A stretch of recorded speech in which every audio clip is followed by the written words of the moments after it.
이거 보통 그 접근을 할 때 아마 일동이 아니면 동인가 보다 이렇게 접근을 해요. 그렇게 접근하면 애초부터 이제 잘못 들어서는 거야.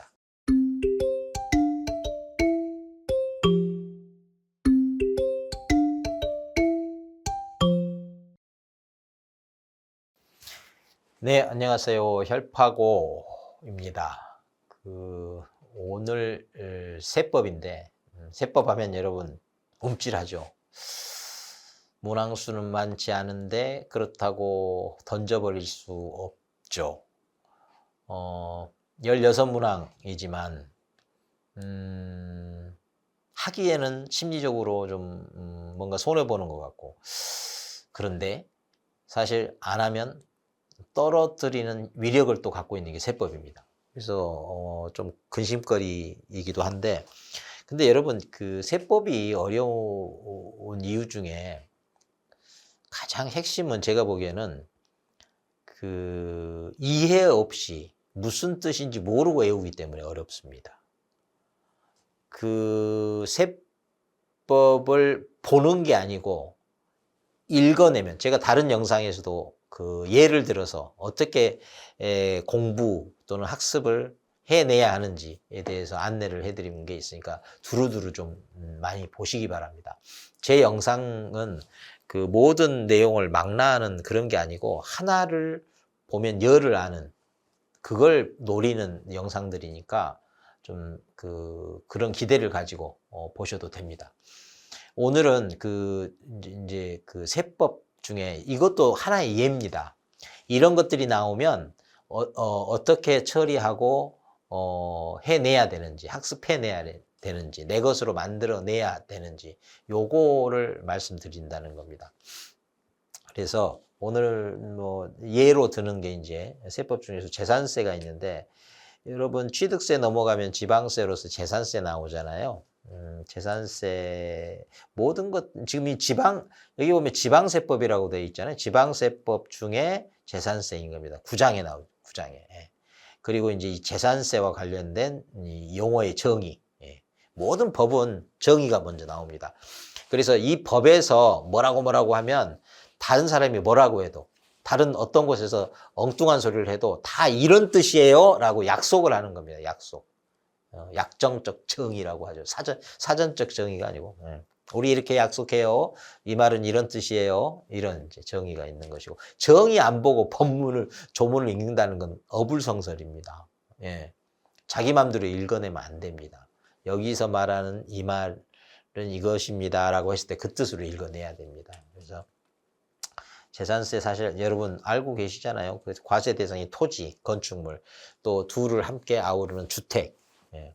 그리고 부동산 아닌 항공기 선박까지. 우리의 이제 시험범위에서는 선박, 항공기는 이제 좀 많이 배제가 되니까 건축물, 뭐 토지, 요 둘을 쌍으로 아우르는, 건물과 부속 토지 아우르는 목적은 주거인 목적인 주택, 이렇게 이제 나누어지는 거죠. 이것조차도 정리가 안 돼 있기도 하죠. 여러분 중에는.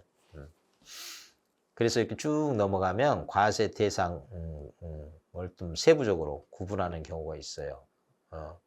구분해야 되는 경우가 있어요.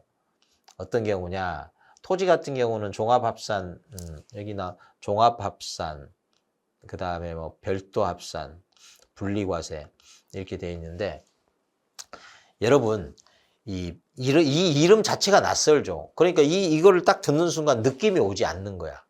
용어 자체가 구분이 잘 안 되니까. 느낌적으로도.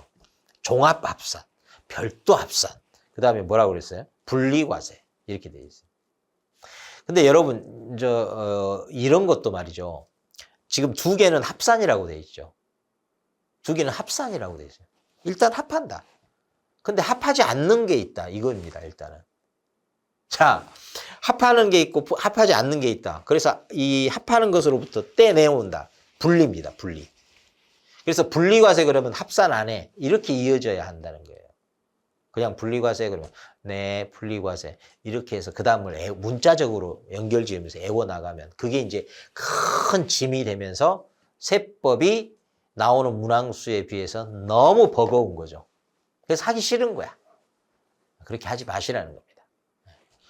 그래서 이 분리과세 뭐라고요? 따로 뗐어요. 뭐로부터? 합산하는 것들로부터 따로 떼서 합산 안 하면 어떻게 하자는 거예요? 물건별로 개별적으로 과세한다. 왜? 특수하니까. 그냥 한때 몰아서 과세하는 건 형평이 어긋나거나 합리적이지 않으니까. 그래서 일단 분리 이렇게 되는 거예요. 그리고 합산이죠. 모으고 모아요. 그런데 모으는 방식이 다른 거야. 모으는 종류가 다른 거야. 그래서 어떤 것은 별도로 합산한다. 이게. 그러니까 일단은 합산은 종합이야. 여러분 합산이 일단 모으는 거니까 종합이라는 거하고 딱 이렇게 결합이 종합, 합산. 그러니까 그냥 모은다. 이렇게 느낌으로 받아들인다는 거예요.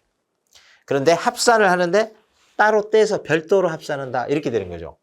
느낌 오십니까? 그러니까 이걸 읽을 때 그렇게 그 느낌적으로 그걸 가지고 구분해서 가지고 읽어내야 그 다음에 읽히는 거예요. 문자적으로 읽으면 안 되는 거지. 그래서 기본이 중요하고 앞머리 용어가 중요하고 그것 자체가 또 시험에 나오기도 하고 시험에 안 나와도 그것에 대한 이해가 없이는 그 다음에 대해서 정답 체크가 어렵고 이렇게 되는 겁니다. 그러니까 기본이 어떤 식으로든 중요하다. 시험에 등장을 직접적으로 해도 그래서 중요하고 그러지 않아도 여전히 중요하다. 이런 말씀을 드릴 수 있는 겁니다. 그 각각에 대해서 어떤 것들이 해당하냐 하는 건 그 다음 문제예요. 이 앞에 이 세 개 자체가 구분이 안 되는데 그 다음에 군더더기 붙이면 다 군더더기입니다. 네. 그러다 보면 여기 이제 이 2항에 보면요. 제2항 원문자, 원으로 번호가 매겨진 게 항이라고 그러죠. 제2항에 보면 주거용과 주거 외의 용도를 겸하는 건물. 겸한다. 밑에는 상가, 위에는 주택. 이렇게 되는 그 주상복합 건물이 가장 대표적인, 전형적인 우리가 경험 쉽게 하는 그런 종류죠. 그런데 이 경우에 이런 표현이 있습니다. 일동의 건물이 주거와 주거외로 겸하는 경우. 그러니까 겸하는 경우도 일동으로서 겸하는 경우가 있고 일구의 건물이 이 주거와 주거외 용도로 겸하는 경우. 이렇게 있다는 겁니다. 이렇게.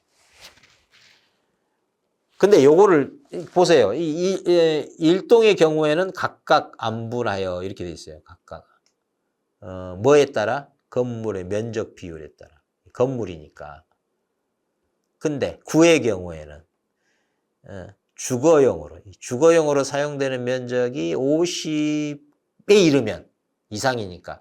이상이나 이하는 다른 표현으로 바꿔서 이해하고 암기하는 게 좋아요. 늘 헷갈리니까. 그러니까 군대 100분의 50에 마침내 이르면 이런 느낌으로 이상이라는 걸 받아들이면 좋아요. 법에 이상도 있고 이하도 있고 초과도 있고 미만도 있고 이러는데 그 문맥 안에서 느낌을 살려서 그러면 이게 헷갈림이 최소화됩니다. 오늘 잔소리 많이 이 영상에서 정말 잔소리 꽤나 하는데 다 피가 되고 살이 된다 이렇게 호의적이고 긍정적으로 받아들이는 그분 이번에는 성공하실 겁니다. 자, 여기 동과 구, 이게 이제 예를 드는 거예요. 예를 들을 뿐만 아니라 시험 문제가 되기도 하죠. 당연히. 자, 그래서 요거를, 요렇게, 일동이 뭐고, 일구가 뭐냐. 여러분, 이 그림을 보고, 일동은 이런 거네? 일구는 이런 거네? 이렇게 느낌이 옵니까? 느낌이 와야 되는데 안 오죠. 솔직하게 안 오죠. 오기 힘듭니다. 이거 보통 그 접근을 할 때 아마 일동이 아니면 일구고 일구가 아니면 일동인가 보다 이렇게 접근을 해요. 아닙니다. 그렇게 접근하면 애초부터 이제 잘못 들어서는 거야. 사실 일동이라고 할 때 관점하고 일구라고 할 때 이 관점이 달라요. 그러니까 이 관점으로 볼 때 충족이 되면 동이라고 말할 수 있어. 이 관점에서 볼 때 그 조건 충족이 되면 구라고 볼 수 있어. 이런 겁니다. 화면을 조금 키워보면 이렇게 키울 수 있겠는데, 이거 보세요. 여기 이렇게 일단은 건축물 대장상 하나로 등재된 건물. 이러면 일동이래요. 그런데 1구는요. 단일한 물리적 구조. 그러니까 1구는 물리적인 공간 구조가 단일하냐,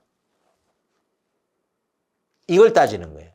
그러니까 여러분 복층 알죠? 아파트라도 복층은요, 계단으로 위아래가 연결이 돼 있잖아요. 하나의 공간처럼 구조상 만들어 버렸잖아요. 하나의 공간으로 활용하라고 나온 게 복층이잖아요.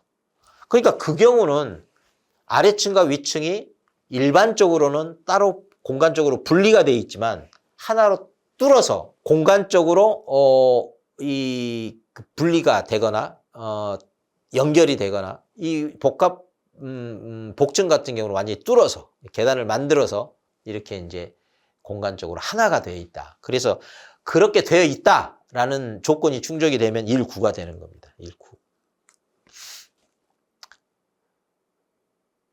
그리고 1동은요. 일단 하나의 단일 이 건물로 등재가 돼 있어. 등재가 돼 있다는 등기가 돼 있다는 거겠죠. 건축물 대장에 등재가 돼 있다는 뜻이겠죠. 여기 건축물 대장상. 그리고 이 건물에 대해서 소유권의 상황은 어떤지는 등기부를 보면 알겠죠. 여튼 건물이 하나의 건물이다라고 이름이 올라 있는, 사람으로 치면 주민번호가 부여된 이제 이런 건물이다. 이게 이제 말하자면 행정상 하나의 그 존재가 인정되는 그런 단위가 1동이다.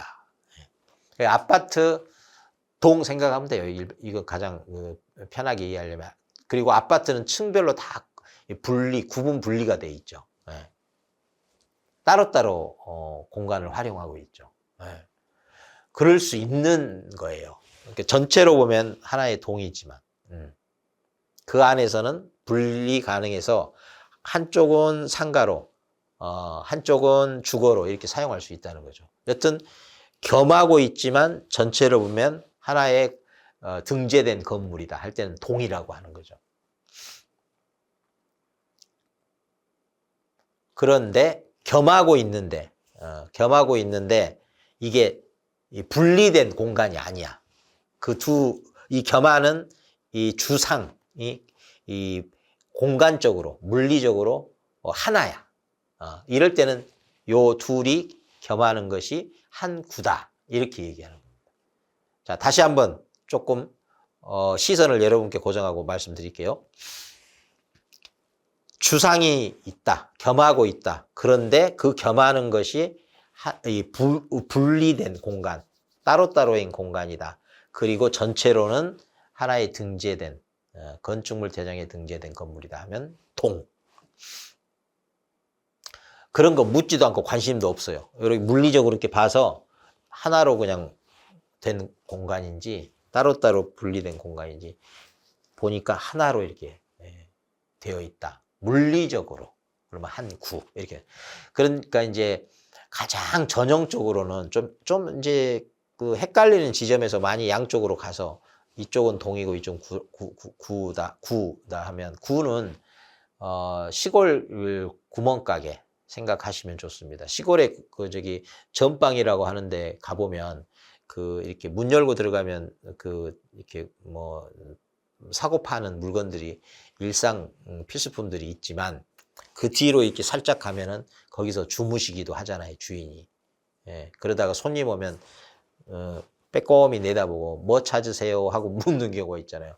그런 경우는 이렇게 일단은 사실은 하나의 공간인데 인위적으로, 임시적으로 마치 두 개의 공간인 것처럼 나누어 놨잖아요. 그런 경우는 잠자는 공간이 50% 넘는 경우는 좀 드물겠지만 50% 넘으면 그냥 이건 주택 이렇게 보자는 거죠. 그리고 여러분 아파트 그 1층에 보면 어린이집 있잖아요. 그게 일부를 어린이집으로 꾸미고 나머지 공간은 그냥 그 주거로 활용하는 경우 있기도 합니다. 그럴 때 1구조, 한 공간이니까. 거기서 그 집주인이 주거용으로 활용하는 공간이 절반 이상을 절반에 이르면 딱 절반을 채우는 정도를 넘어서면 어떻게 된다고요? 그냥 주택으로 봐버린다. 이렇게. 그래서 이제 그 지금 재산세에는 토지 아니면 건물 이 둘을 합한 건 주택 이렇게 해서 과세를 하는데 어떤 경우에는 이 한 동이나 한 구에 겸하는 경우가 있더라. 그럴 때 주택으로 볼지 각각 따로따로 볼지 이 문제가 생기는데 그 경우에 동이라고 말하는 경우, 구라고 말하는 경우 그 경우가 정말 어떤 경우인지 요거를 좀 이해를 해야 된다. 그래야 동이라는 건 공간이 이렇게 딱 분리될 수 있잖아요. 그러니까 각각 이렇게 말을 하는 거죠. 그 동의 개념 안에 이미 들어있는 겁니다. 그런데 구라고 할 때는 공간은 하나라니까요. 하나니까 그 안에서 쪼개서 나누어서 쓰는데 절반 이상을 주거용으로 사용하면 그냥 주택으로 전체를 원래 하나니까 이 느낌. 구는 원래 하나인데 쪼개 쓰는 거고 동은요 따로따로예요. 원래부터 비록 한 개의 동으로 등재가 돼 있지만 건축물 대장이 등재가 돼 있지만 그런 겁니다. 그래서 요점 을 주목하셔야 되고 딱 요것뿐만 아니라 여타의 공부를 하실 때에도 이와 같은 종류의 스타일의 방식으로 학습을 꼭 해 나가시라 이런 말씀을 드리면서 오늘 이 영상은 여기서 마치겠습니다. 감사합니다.